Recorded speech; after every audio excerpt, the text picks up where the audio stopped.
Olá, bem-vindos para mais um estudo do Evangelho segundo o Espiritismo.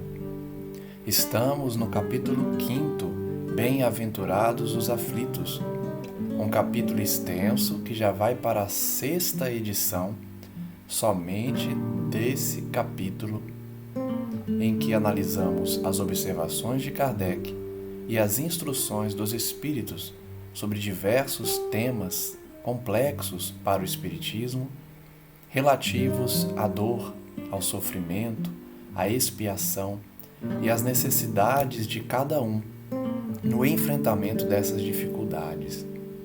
Já passamos por diversos apontamentos que tratam do suicídio, da loucura, da função da dor, da necessidade da expiação.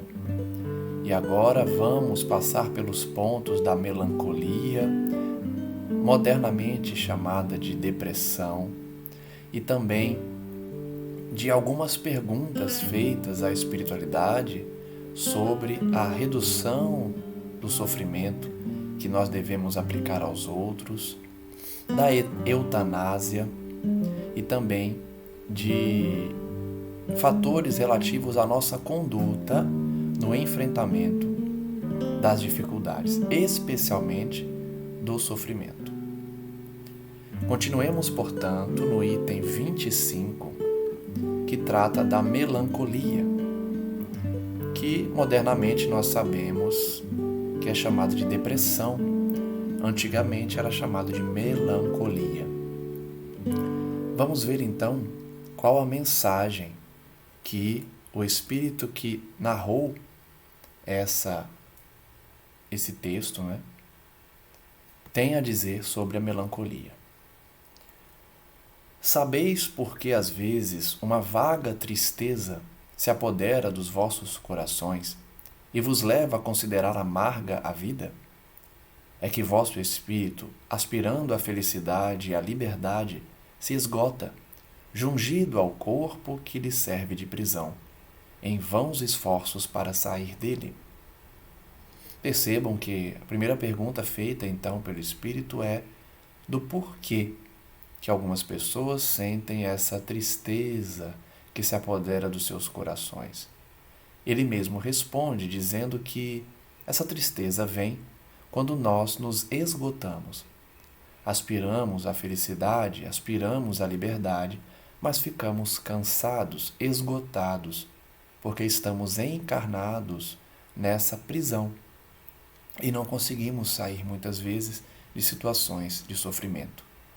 Sabemos da função da reencarnação e que de fato nós temos inúmeras limitações por conta do nosso corpo físico, que muitas vezes é considerado uma prisão por justamente não termos essa liberdade que é aplicável ao espírito. Reconhecendo inúteis esses esforços, caímos no desânimo, e como o corpo lhe sofre a influência, toma-vos a lassidão, o abatimento, uma espécie de apatia, e nos julgamos infelizes. Então, justamente por não podermos sair dessa vida física, a não ser pelas portas do suicídio, que é um terrível crime contra a lei divina, caímos nesse desânimo, nessa depressão, nessa melancolia. E o nosso corpo físico sofre a consequência dessa melancolia, causando abatimento, causando uma apatia, e por isso nos julgamos infelizes.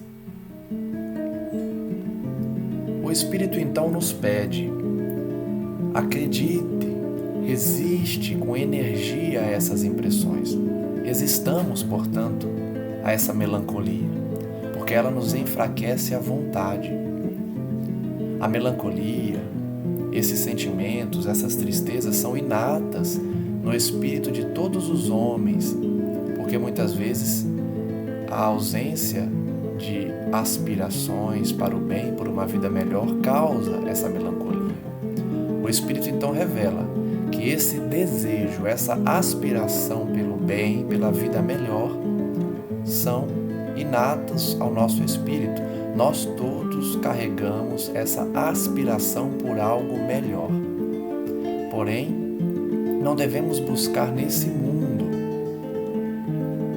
Agora, quando Deus nos envia os espíritos que pertencem a essa necessidade, para nos instruírem acerca da felicidade que Ele nos reserva, aguardando pacientemente o anjo da libertação, que nos ajudará a romper os liames que nos mantêm cativos, os espíritos.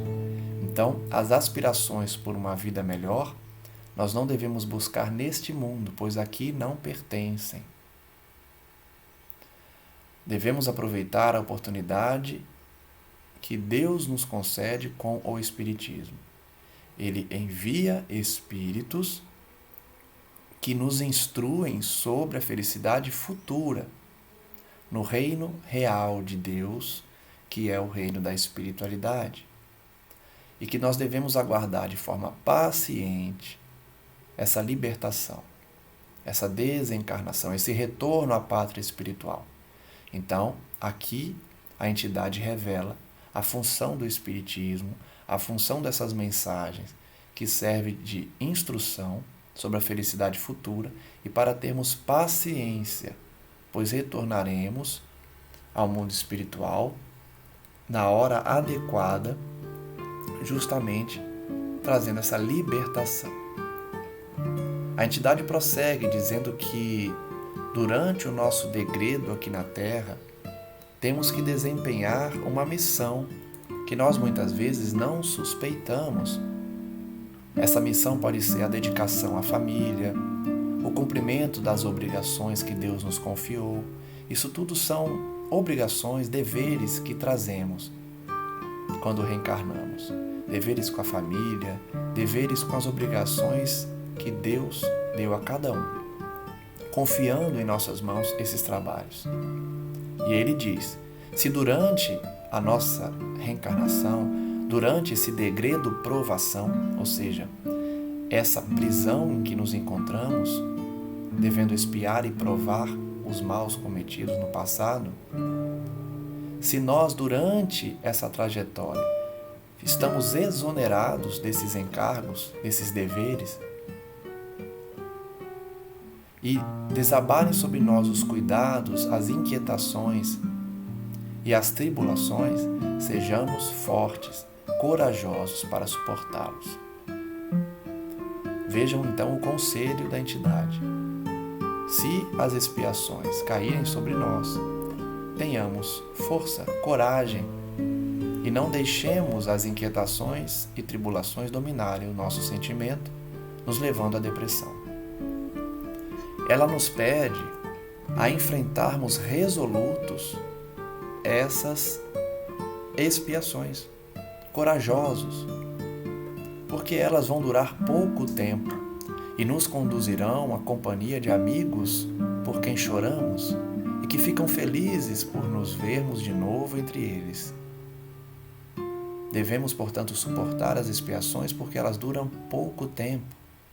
E elas, quando suportadas de forma resignada, nos fazem reencontrar com os nossos amigos, nossos parentes, aqueles a quem amamos e que já estão na espiritualidade. Eles nos estenderão os braços para nos guiar a uma região inacessível às aflições da terra. Os sofrimentos, portanto, da terra não nos acompanharão para essa região feliz, se nós suportarmos com resignação. Nós já estudamos isso em outras edições e sabemos que o sofrimento deve ser resignado, com confiança em Deus, sem revolta.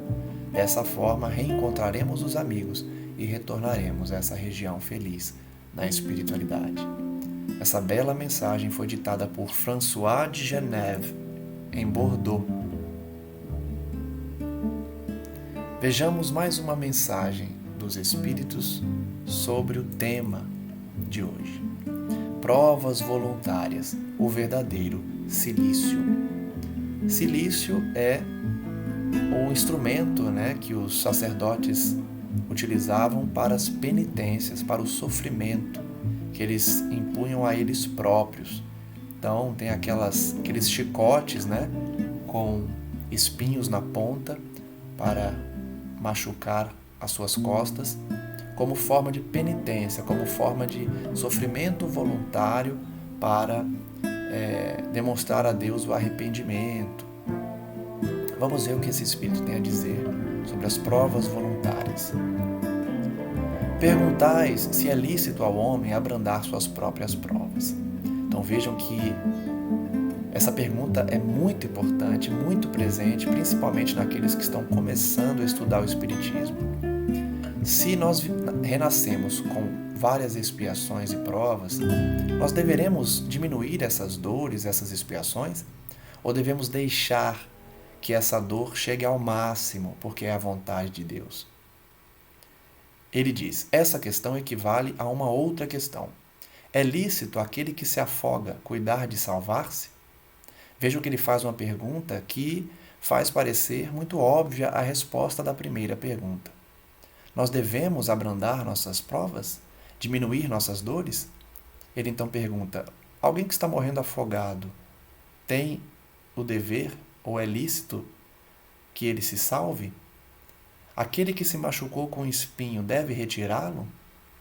Quem está doente deve chamar o médico? Então veja que a resposta é óbvia. Sim, devemos sempre reduzir o sofrimento. As provas têm um fim de exercitar a inteligência, a paciência e a resignação. Vejam aí, mais uma vez, a função da dor, da expiação e da prova. Exercitar a inteligência, a paciência, a resignação. Pode dar-se que um homem nasça numa posição penosa, difícil, para se ver obrigado a procurar meios de vencer as dificuldades. Então vejam, alguém pode nascer numa situação difícil justamente para aprender a lição de buscar meios de vencer essas dificuldades. Muitas vezes o Espírito veio com essa necessidade, aprender a trabalhar, aprender a se esforçar para vencer dificuldades. O mérito, então, consiste em sofrer sem murmurar. É o sofrimento com resignação. As consequências do males que não seja possível evitar. E essa frase eu gostaria de destacar, porque eu já disse aqui algumas outras vezes que nós não temos essa paixão pela dor. O espírita, ele não ama a dor no sentido de buscá-la sem nenhum sentido, sem nenhuma causa. Nós devemos reduzir as dores que não podemos evitar. E essa é a grande questão que faz a diferença para a compreensão do tema.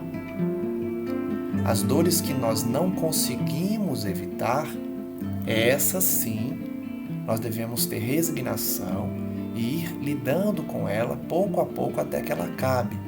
Mas todas as outras dores que nós podemos evitar pelas nossas próprias atitudes, nós temos o dever de afastá-las, de diminuí-las. Por isso que quando o Espiritismo traz a função da dor, do sofrimento, da expiação, é por essa compreensão da sua finalidade. A dor tem essa finalidade de buscarmos meios para reduzi-la e principalmente para o nosso engrandecimento moral. Então, o mérito no sofrimento é passar por ele sem reclamar e passar também pelas consequências desses males que não podemos evitar, perseverando na luta, sem desespero, mesmo que não consigamos afastar essa dor. Nunca, porém, numa negligência que seria mais preguiça do que virtude. Então vejam, essa lição é muito importante. Devemos sempre buscar reduzir o sofrimento, afastar as dores, mas sem revolta, sem rebeldia, sofrendo com resignação, sem reclamar, todos os males que não podemos evitar. Consequentemente, os males que podemos evitar, temos o dever de afastá-los. O segredo está na expiação, sem reclamar, sem desespero e sem negligência. Essa questão dá lugar a uma outra, pois, se Jesus disse, bem-aventurados os aflitos, que é o tema desse capítulo, haverá mérito em procurar alguém aflições que lhe agravem as provas por meio de sofrimentos voluntários? Então vejam, notem que o Espírito faz a pergunta tema desse item, sofrimento voluntário. E aí entra aquela prática dos sacerdotes de provocarem dores neles próprios, dores físicas, castigos físicos. Haverá então mérito nisso? Procurar sofrimento voluntário? Sofrer de propósito? O Espírito então responde, sim, há grande mérito quando esses sofrimentos e privações objetivam o bem do próximo, porque isso é a caridade pelo sacrifício.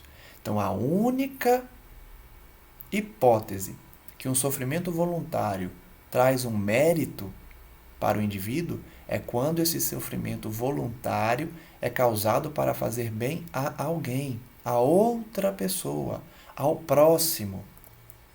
Não quando o sofrimento voluntário, quando esse sofrimento e privação somente objetiva o bem daquele a que si mesmo as inflige, porque aí só há egoísmo por fanatismo. Então vejam que resposta, que importante essa diferenciação. A penitência voluntária, o sofrimento voluntário só traz mérito para o indivíduo quando é para fazer um bem a outra pessoa. Ou seja, a pessoa deixa de ter um casaco porque doou esse casaco a alguém e aí ela passa frio. Esse sofrimento dela é voluntário, porque ela tirou o casaco dela e deu para alguém. E isso tem mérito.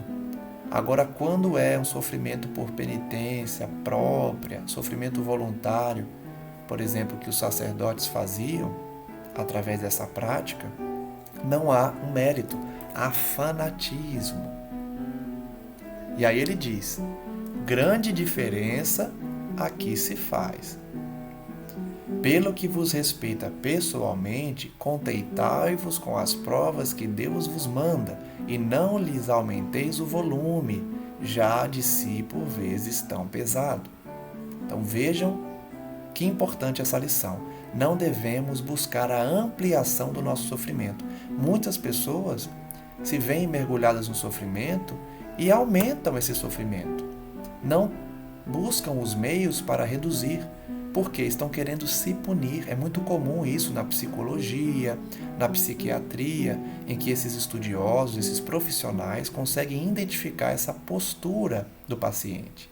O paciente busca um sofrimento voluntário. Ele se vê mergulhado num desafio, num sofrimento, e ele amplia isso Porque ele se sente muito culpado, é a consciência culpada do indivíduo. E aí ele aumenta um sofrimento que já existe, ou ele busca sofrimentos que não existiam. É uma conduta de autoaflição, de autoflagelo, não é? Então, a posição ideal é: não busque sofrimentos. Já bastam os sofrimentos que a própria vida nos impõe para o nosso crescimento. Então, as aflições que Deus nos manda para o nosso crescimento espiritual já são suficientes. Não busquemos outras aflições. Devemos sim aceitar as aflições que Deus envia, sem queixumes, sem reclamações e com fé, com resignação, porque estamos aprendendo. Lembrando sempre que toda aflição que nós podemos evitar, nós devemos evitar. Só colheremos aprendizado, só teremos resignação nas aflições que nós não podemos evitar. Essas precisam ser sofridas com resignação, sem queixumes. O Espírito vai além e diz: não enfraqueçais o vosso corpo com privações inúteis, greve de fome, essa maceração voluntária, física, sofrimento físico. Não façam isso. O corpo é uma dádiva divina. Não enfraqueça o seu corpo sem objetivo, com privações inúteis. Porque vocês precisam, nós todos precisamos, de forças para cumprirmos a nossa missão na Terra. Precisamos cuidar do nosso corpo, que é um templo ofertado por Deus. Então, evitar tudo que faz mal, buscar a saúde física também, o exercício físico, para manter o corpo o máximo possível na Terra, para cumprirmos a nossa missão aqui. Torturar e martirizar voluntariamente o corpo físico é contravir a lei de Deus, é contrário à lei divina, que nos dá meios de sustentá-lo e fortalecê-lo. Vejam o nosso dever de cuidar do corpo físico. Enfraquecê-lo sem necessidade é um verdadeiro suicídio. Olha só, nós conhecemos o conceito de suicídio indireto. Muitas vezes a pessoa não tem intenção de se matar, mas ao mesmo tempo ela não cuida do corpo, ela se coloca em situações arriscadas. Isso tudo é suicídio. Um verdadeiro suicídio, não cuidar do corpo físico, enfraquecê-lo voluntariamente. Usai, mas não abuseis, tal a lei. O abuso das melhores coisas tem a sua punição nas consequências inevitáveis que acarreta. Nós sabemos aqui as consequências de abusar, de não aproveitar as oportunidades e abusar de tudo aquilo que Deus nos concede. A entidade então vai dizer: é diferente o que ocorre, por exemplo, quando o homem impõe a si próprio sofrimentos para aliviar o seu próximo. Então ela já trouxe a diferença do sofrimento voluntário para o bem do outro e do sofrimento voluntário exclusivamente para a penitência própria. O primeiro traz méritos, o segundo não. Então, o sofrimento voluntário não pode ser jamais apenas para autoflagelação. Porém, se é para diminuir o sofrimento do outro, aí sim tem mérito. Se suportamos o frio e a fome para aquecer e alimentar alguém que precisa ser aquecido e alimentado, e o nosso corpo sofre com isso, isso é um sacrifício que Deus abençoa. Se, portanto, passamos fome para alimentar o nosso filho, passamos frio para aquecer alguém que mora na rua ou que está passando por uma situação difícil, aí existe o sacrifício que Deus aprecia, que Deus abençoa. Nós, todos, que deixarmos os nossos aposentos perfumados para irmos aos bairros infectos levar consolação, ou que sujamos nossas mãos delicadas, cuidando das chagas, dos ferimentos dos outros, que privamos dos nossos sonos para velarmos na cabeceira de um doente, que é o nosso irmão em Deus. Se nós todos que despendemos a nossa saúde para a prática das boas obras, aí sim há o verdadeiro cilício, abençoado e verdadeiro cilício, que é justamente essa autoflagelação. visto que os gozos do mundo não secaram o nosso coração. Aquele, então, que se dedica ao próximo, que faz sacrifícios, que passa por privações para diminuir as dores dos outros, estes sim estão realizando o verdadeiro e abençoado cilício, essa autoflagelação do seu corpo físico para o bem do outro. Porque os gozos da terra não secaram os nossos corações, não adormecemos no seio das volúpias enervantes da riqueza, mas sim nos constituímos em anjos consoladores de pobres deserdados. Portanto, aqueles que passam por privações para diminuir as dores dos outros, estes sim estão realizando o cilício abençoado, sacrificando aos olhos de Deus pelas bênçãos da caridade. O Espírito ainda vai dizer que aqueles que se retiram do mundo para evitar as seduções, para viver no insulamento, qual a utilidade na terra? O Espírito está criticando então aqueles que se isolam do mundo, que vão para os templos longínquos e fogem do convívio social. Qual a sua utilidade na terra se você foge das seduções do mundo? Onde está a sua coragem nas provações, uma vez que fugiu à luta, desertou ao combate? Vejam que nós precisamos continuar vivenciando os desafios da terra. Não devemos fugir, nos isolarmos nas nossas casas ou nos templos, fugindo então das expiações e dos desafios da vida. Devemos sim entrar no bom combate, vencendo a nós próprios, vencendo aos desafios. A entidade então diz: se você quer um cilício, aplica esse cilício à tua alma e não ao teu corpo. Olha que bonito. O cilício não deve ser aplicado ao corpo físico, flagelando o corpo, mas sim à nossa alma, mortificando o nosso espírito e não a nossa carne, fustigando o nosso orgulho, recebendo sem murmurar, sem reclamar as humilhações, flagiciando o nosso amor próprio, enrijando-nos contra a dor da injúria e da calúnia, que é uma dor mais pungente do que a dor física. Então veja que o Espírito está trazendo a necessidade de nós nos entregarmos aos desafios do cotidiano, às dificuldades da convivência social, no trabalho, no trânsito, com os familiares difíceis. Aí sim está o cilício verdadeiro. Enfrentar os desafios da vida no dia a dia, sem se isolar do mundo. Esse é o verdadeiro cilício, cujas feridas serão contadas, porque atestarão a vossa coragem e a vossa submissão à vontade de Deus. Linda mensagem dada por um anjo guardião em Paris, 1863. Vejam quanto é atual essa mensagem. Em 2022, olha quanto tempo se passou e essa mensagem é muito atual. Não devemos buscar o sacrifício do nosso corpo físico, a não ser que seja para diminuir a dor do outro, sempre buscando preservar a nossa vida, o nosso corpo, para prosseguirmos as atividades na terra.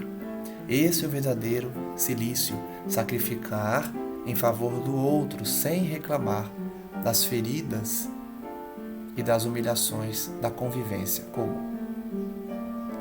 Vamos para mais uma mensagem. Dever-se-á por termo as provas do próximo? Essa pergunta é muito importante. E eu já dialoguei com diversos irmãos que têm visões diferentes, mas essa mensagem é muito clara. Nós devemos diminuir as dores do outro? Nós devemos reduzir o sofrimento do próximo? Ou devemos respeitar a vontade de Deus quando determina que a pessoa deve sofrer, deve expiar? Deve alguém, portanto, por termo, ou seja, finalizar as provas do seu próximo quando puder? Ou deve, a fim de respeitar os desígnios de Deus, deixar que essas provas, essas expiações sigam seu curso? Vejam a profundidade dessa pergunta. Nós devemos deixar as pessoas sofrerem porque isso está na programação delas, ou devemos reduzir o máximo possível as dores do outro? Vamos ver a resposta desse Espírito. Já vos temos dito e repetido muitas vezes que estão na terra de expiação para concluírem suas provas e que tudo o que acontece é consequência das suas existências anteriores. Essa mensagem é básica do Espiritismo. Tudo o que sofremos é por conta da nossa conduta do passado ou a nossa conduta nessa existência. São as causas atuais e as causas anteriores das nossas aflições. Tudo o que passamos aqui, portanto, é consequência das nossas existências anteriores. Seriam os juros da dívida que temos que pagar. Essa lição é clássica do Espiritismo. Esse pensamento, porém, provoca em algumas pessoas reflexões que devem ser combatidas devido aos funestos efeitos que podem determinar. Vejam só que interessante. O ensinamento do Espiritismo é: estamos na Terra, que é uma terra de expiação e prova, porque precisamos expiar as faltas do passado. Isso, porém, traz reflexões erradas para muita gente. Qual é a reflexão errada? Ora, se estamos na Terra para sofrer, devemos deixar que as pessoas sofram. Olha que conclusão precipitada. Ela até tem uma certa lógica. Ah, se a pessoa sofre é porque ela fez mal no passado, deixe que ela sofra então. Tem uma certa lógica nesse pensamento, mas ele está equivocado. Vamos ver por quê. O Espírito diz: algumas pessoas pensam que, se estamos na Terra para expiar, devemos deixar as provas seguir o seu curso. Outros vão dizer que não apenas não devemos atenuar as provas, mas que, ao contrário, devemos ampliá-las, contribuir para que elas sejam mais proveitosas, tornando-as mais vivas. Olha só que conclusão errada. Ou seja, a pessoa pensa que, bem, se estamos na Terra para sofrer, nós todos, devemos ampliar o sofrimento dos outros. Olha que conclusão. Isso é um grande erro. Nas palavras desse Espírito, isso é um grande erro. É certo que as nossas provas têm que seguir o curso que Deus traçou. Porém, nós conhecemos esse curso? Nós conhecemos os desígnios de Deus em sua totalidade? Nós sabemos quais os objetivos de Deus para as nossas vidas? Então, por que pensamos que conhecemos até quando uma pessoa deve sofrer ou não? Sabemos até onde cada um deva ir? E se o Pai misericordioso não terá dito ao sofrimento de tal ou tal de nossos irmãos: não irás mais longe? Ou seja, nós sabemos qual a vontade divina? Se Ele quer que alguém continue a sofrer ou não? Sabemos se a providência nos escolheu como um instrumento para agravar os sofrimentos de alguém, mas sim como bálsamo da consolação, para cicatrizar suas chagas, que a sua justiça abrira? Olha a pergunta que ele faz. Nós conhecemos a vontade de Deus para saber se estamos ali, se fomos colocados ali para reduzir o sofrimento de alguém? Então, não cabe a nós dizer se alguém precisa sofrer mais ou não, mas sim refletir: será que Deus me colocou aqui para reduzir esse sofrimento? Será que Deus me colocou aqui porque acabou a hora desse indivíduo sofrer? Ele não precisa mais sofrer? E cabe a mim acabar com esse sofrimento? Não digais, pois, quando virdes atingido um dos vossos irmãos: é a justiça de Deus, e importa que siga o seu curso. Não diga isso, jamais. Diga antes: vejamos que meios o Pai misericordioso me pôs ao alcance para suavizar o sofrimento do meu irmão. É essa a pergunta que nós precisamos fazer. O que eu posso fazer para reduzir o sofrimento do meu irmão? Nunca pensemos: ele sofre porque merece, vou deixar ele sofrer porque é a vontade de Deus. Não. Sempre se pergunte: o que podes fazer para reduzir o sofrimento do seu irmão? Quais as consolações morais, qual amparo material ou conselhos posso ajudá-lo a vencer essa prova com mais energia, com mais paciência e mais resignação? Vejam, O que eu posso dar de consolo moral, de amparo material ou de conselhos para reduzir o sofrimento do meu irmão? Será que Deus não me colocou na vida dessa pessoa para acabar com o sofrimento dela e com isso me trazer méritos também, a oportunidade de praticar a caridade? O que eu posso fazer para ajudar essa pessoa a reduzir as suas dores? Essa é a pergunta que devemos todos fazer. Vejamos mesmo se Deus não me pôs nas mãos os meios de fazer que cesse esse sofrimento. Deus não me colocou com dinheiro suficiente para reduzir a dificuldade de alguém? Deus não me colocou um conhecimento para aconselhar alguém, para consolar alguém? Será que esse meu conhecimento da doutrina espírita não significa que eu deva aconselhar alguém que chega próximo a mim com dificuldades? Se não deu a mim também como prova, como expiação, talvez, deter o mal e substituí-lo pela paz? Veja que a colocação do Espírito é sempre no sentido de que nós desconhecemos os desígnios de Deus e estamos aqui para aliviar as dores do próximo. Ajudai-vos, pois, sempre, mutuamente. Ajudar sempre, a regra é simples. Não ficar pensando, essa pessoa precisa passar por isso, não vou ser eu que vou evitar que essa pessoa aprenda. Não pense isso. Pense sim em ajudar sempre. Não sou eu que digo. É essa entidade feliz aqui que deu essa mensagem. Nas provações, nas expiações, sempre ajude. Nunca te consideres instrumento de tortura. Contra essa ideia deve revoltar-se todo homem de coração, principalmente todo espírita, porque este, melhor do que qualquer outro, deve compreender a extensão infinita da bondade de Deus. Veja a função do espírita, compreender a bondade de Deus e que nós temos o dever de praticar a caridade, diminuir as dores do outro. Deve o espírita estar compenetrado de que a sua vida toda tem de ser um ato de amor e de devotamento. Não importa se a pessoa não reconhece o seu devotamento, a sua caridade. Não importa se a pessoa não sabe pedir a sua ajuda. Ajude sempre. Cabe ao espírita devotar-se, transformar a sua vida num ato de amor. Não importa se a pessoa não está preparada para receber, não saberá ser digna dessa caridade, nem agradecer essa caridade. Ajuda sempre. Essa é a mensagem. Faça a ele o que fizer para se opor às decisões do Senhor, estas se cumprirão. Então o espírita sabe que se aquele indivíduo precisa sofrer mais, a minha ajuda não terá efeito. A ajuda do espírita não terá efeito se a pessoa ainda não estiver na sua programação parar de sofrer. Então faça a sua parte.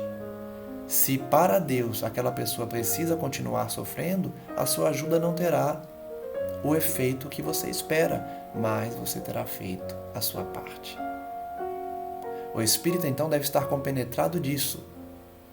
Faça tudo ao seu alcance. Se a programação da pessoa não permitir a sua libertação, a sua ajuda não terá o efeito total desejado, mas auxiliará aquele indivíduo e você terá feito a sua parte. Pode, portanto, sem receio, empregar todos os esforços para diminuir o amargor da expiação, todos os esforços para diminuir a dor do outro, consolo de ideias, auxílio material, dinheiro, comida e auxílio fraternal. Empregar todos os esforços para diminuir as dores do outro. Certo, porém, de que só a Deus cabe deter ou prolongar a dor de alguém, conforme ele julgar conveniente. E aí o Espírito pergunta: não haveria imenso orgulho da parte do homem em se considerar no direito de, por assim dizer, revirar a arma dentro de uma ferida? Aumentar a dose de um veneno nas vísceras daquele que está sofrendo, sob o pretexto de que tal é a sua expiação? Percebem o absurdo disso? alguém pretender aumentar a dor de alguém, virar a arma dentro de alguém, de uma faca, por exemplo, ou aumentar a dose de veneno a alguém que foi envenenado. Percebem o absurdo disso? Nós somos instrumentos para fazer cessar qualquer dor. Resumindo, todos estamos na terra para expiar, mas todos, sem exceção, devemos nos esforçar para abrandar a expiação dos nossos semelhantes, de acordo com a lei de amor e de caridade.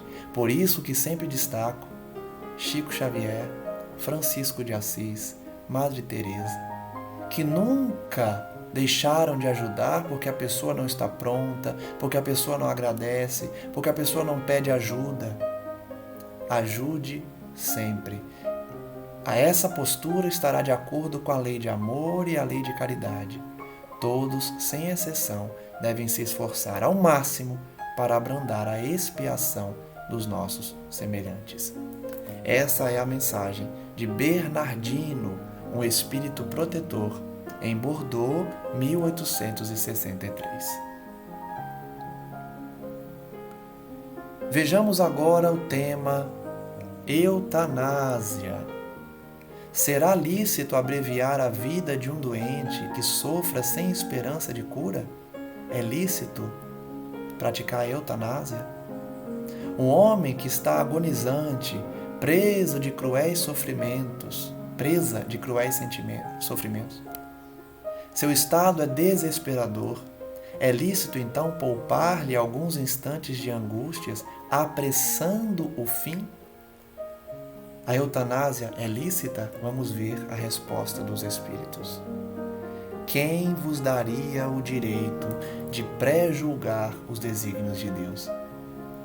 A sabedoria dos Espíritos muitas vezes responde com perguntas. Nós temos o direito de pré-julgar a vontade de Deus? Esse pré-julgamento não pode nos conduzir à borda de um fosso.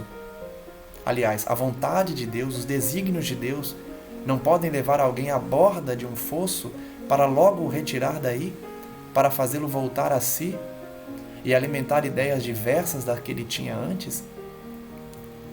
Nós estamos na cabeça de Deus para saber se Ele não está levando uma pessoa ao seu limite para depois trazê-la de volta? Ainda que haja chegado ao último extremo um moribundo, ninguém pode afirmar com segurança de que chegou a hora dele. A ciência não se engana nas suas previsões? Então vejam as perguntas desse espírito. Não cabe a nós dizer se chegou a hora de alguém ou não. A ciência muitas vezes se engana. Nós não sabemos qual a vontade de Deus para as pessoas. Podem haver casos considerados desesperadores. O Espírito sabe disso. Mas, se não há nenhuma esperança no regresso de vida ou na saúde de alguém, existe sempre a possibilidade, atestada por vários exemplos, de um doente que, no momento final do último suspiro, se reanima, recobra suas faculdades, ainda que por alguns instantes. Então esse momento pode ser crucial para um espírito. Esse momento de recobrar as suas faculdades, ainda que por alguns instantes. Isso pode ser crucial, pode ser uma graça concedida de grande importância para ele, para o seu espírito. Nós desconhecemos as reflexões que seu espírito poderá fazer nessas convulsões da agonia e quantos tormentos pode poupá-lo esse relâmpago de arrependimento. Vejam que o conhecimento da vida futura nos faz compreender esse momento para muitos espíritos. Por mais que ele esteja agonizando no leito de morte, aquele momento pode ser crucial para o seu arrependimento, que vai trazer muitos benefícios para a sua alma. Nós não temos o direito de ditar o fim da vida de alguém. Por mais que ela não vá se recuperar, pode servir de grande importância para o seu espírito. Então, o primeiro ponto que nós devemos lutar contra a eutanásia. Nós desconhecemos a vontade de Deus e muitas vezes aquele indivíduo pode se recuperar, pode recuperar sua saúde. Segundo ponto, ainda que seja irrecuperável, aquela experiência pode ser útil para aquele espírito. E nós sabemos que na grande maioria das vezes, se não em todas as vezes, é uma experiência útil para aquele espírito, que ele precisa passar por aquele momento para se arrepender de algo. O materialista não compreenderá isso. Por quê? O materialista vê apenas o corpo, ele não considera a alma, ele não consegue compreender essas coisas. Mas nós, espíritas, sabemos o que se passa na vida após a morte, sabemos o valor que tem o último pensamento. Então, devemos minorar os sofrimentos finais de alguém, o máximo que pudermos, aliviar suas dores, mas abreviar a vida, não. Praticar a eutanásia, não. Mesmo que seja em 1 minuto, porque esse minuto pode evitar muitas lágrimas no futuro. Futuro da vida espiritual daquele ser. Essa é a mensagem de São Luís, que foi claro, então, a ser contra a eutanásia, por vários pontos aqui trazidos.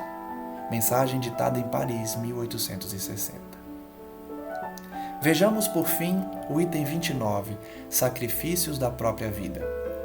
Aquele que está desgostoso da vida, mas que não quer extingui-la, ou seja, não quer cometer o suicídio, será culpado se procurar a morte num campo de batalha, com o propósito de tornar útil a sua morte? Então, alguém que quer se matar, mas não tem coragem de fazer com as próprias mãos, ele pode procurar a morte num campo de batalha, por exemplo, para tornar útil a sua morte? Resposta: que o homem se mate ele próprio ou através de outros meios, através de outra pessoa, o propósito é sempre o que vai prevalecer, que é o de abreviar sua existência. Haverá nesse caso um suicídio intencional, se não um suicídio de fato. Então a ideia é ilusória de que sua morte servirá para alguma coisa. Não devemos buscar a morte, por exemplo, num campo de batalha, quando não queremos mais viver. Nada tem de valor a nossa morte voluntária. Isso é um pretexto para colorir o ato do suicídio e escusar aos próprios olhos do suicida esse ato. Se ele desejasse realmente servir ao seu país, cuidaria de viver para defendê-lo e não buscar a sua própria morte. Não procuraria, portanto, morrer, porque morto nada mais serve. O verdadeiro devotamento consiste em não temer a morte, quando se trate de ser útil, em afrontar o perigo, em fazer de antemão e sem pesar o sacrifício da vida, se for necessário. Então, o devotamento real é não temer a morte, é ir para a batalha sem temer o sacrifício da própria vida, mas nunca com a intenção de morrer. Buscar a morte com premeditada intenção, expondo-se a um perigo, ainda que para prestar o serviço à pátria, anula o mérito da ação. Não há mérito em buscar a morte no campo de batalha, mas sim em sacrificar a própria vida servindo ao seu país. Pergunta do item 30. Se um homem se expõe a um perigo iminente para salvar a vida a um dos seus semelhantes, sabendo de antemão que sucumbirá, pode o seu ato ser considerado suicídio? Então, se alguém se coloca em risco de vida para salvar alguém, é um suicida? Vejamos. Se não há intenção de buscar a morte, não há suicídio. Então, o que vale, como vemos no direito, é a intenção. Dolo, culpa. Se não há intenção de se matar, não há suicídio, mas sim devotamento e abnegação, mesmo com a certeza de que morrerá. Mas essa certeza o Espírito também coloca como algo duvidoso. Quem pode afirmar que, ao salvar alguém de um perigo, você vai morrer com certeza? Não há essa certeza. Então, o que vale é a intenção. Não podemos nunca afirmar que a providência não reserva um inesperado meio de salvação para um momento mais crítico. Temos vários exemplos disso, não é?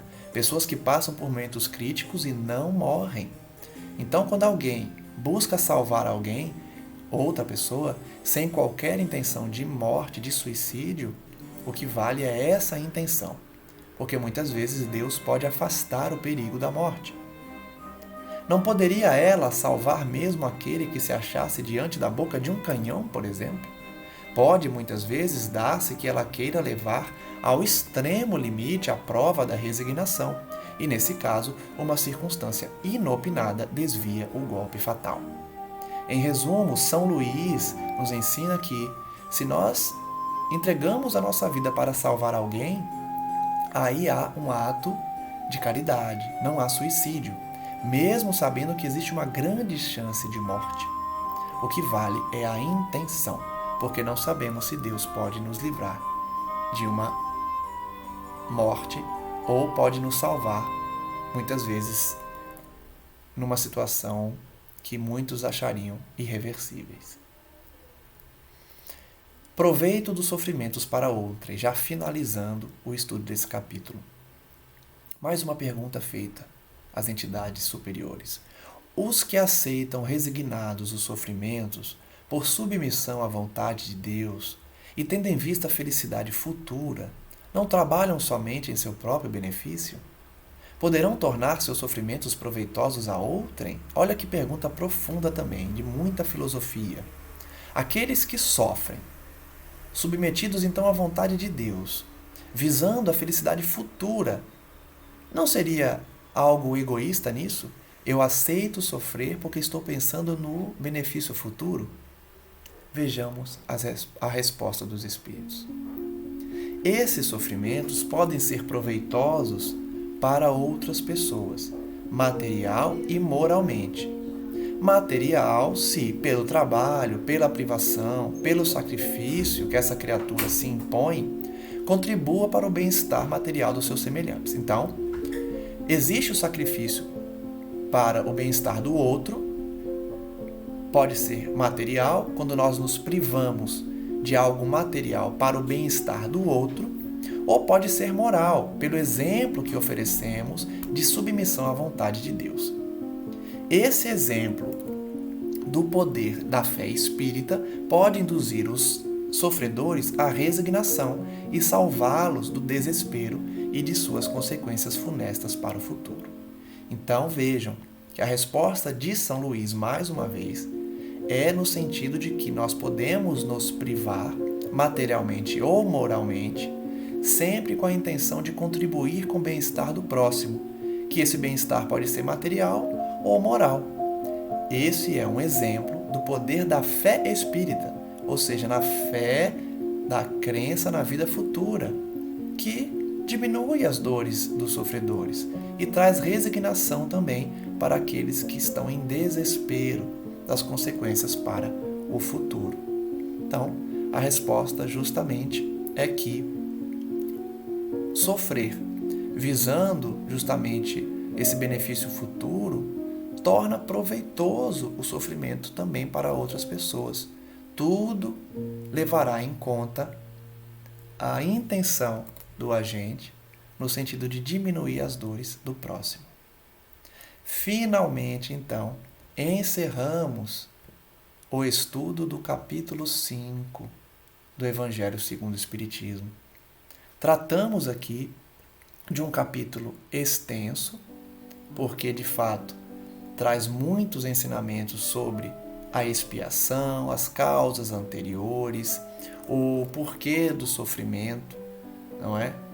As causas que estão presentes nessa encarnação ou em outras existências, bem como vários itens bem polêmicos, né? Sobre a justiça das aflições, o esquecimento do passado, os motivos de resignação, falamos do suicídio, da loucura, e aí entramos nas diversas lições que os Espíritos trouxeram sobre as causas do nosso sofrimento, a forma que devemos passar pelos sofrimentos, buscando sempre a sua solução, mas nos males que não podemos evitar, passar com resignação, sem revolta.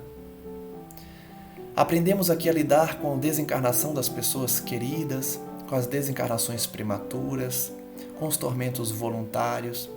Aprendemos como se dá a flagelação moral, que tem muito mais valor do que a autoflagelação física, que não tem qualquer valor, mas sim quando sofremos para que outras pessoas tenham suas dores aliviadas. É um capítulo, então, muito importante, extenso de fato, mas que nos possibilitou compreender a justiça divina. No próximo estudo do Evangelho, entraremos no capítulo 6, chamado O Cristo Consolador. E eu convido desde já todos a continuarmos nesse estudo abençoado dessa obra magnífica de Kardec, que compilou as mensagens espirituais e trouxe o conhecimento das entidades felizes, entidades superiores, sobre os diversos aspectos da vida. Finalizo, portanto, o estudo mais uma vez, como sempre faço, com uma oração, pedindo à espiritualidade amiga que mais uma vez esteja presente conosco, para que absorvamos os ensinamentos do Evangelho e nos futuros estudos das demais obras do Pentateuco kardeciano, a fim de que instruamos os nossos semelhantes e aprendamos, através dessa análise detalhada do ensino dos Espíritos, sobre a nossa função na Terra, os nossos objetivos, os nossos deveres e como devemos lidar com os desafios da vida, especialmente pela nossa postura cristã, diminuindo as dores do outro e buscando sempre a nossa resignação diante do sofrimento. Graças damos ao nosso Senhor hoje e sempre e que nós possamos refletir sobre o que aprendemos aqui, buscando a palavra dos amigos espirituais nos momentos de desafio e de dor. Graças damos por tantas bênçãos e pedimos que esses estudos prossigam a esclarecer as mentes que precisam conhecer o Evangelho do Cristo, nesse momento tão importante de transição que o planeta Terra está passando para uma nova etapa na nossa evolução, em que finalmente despertamos para o bem e não desejamos mais o mal. Que assim seja, graças a Deus, e até o próximo estudo. Um forte abraço a todos.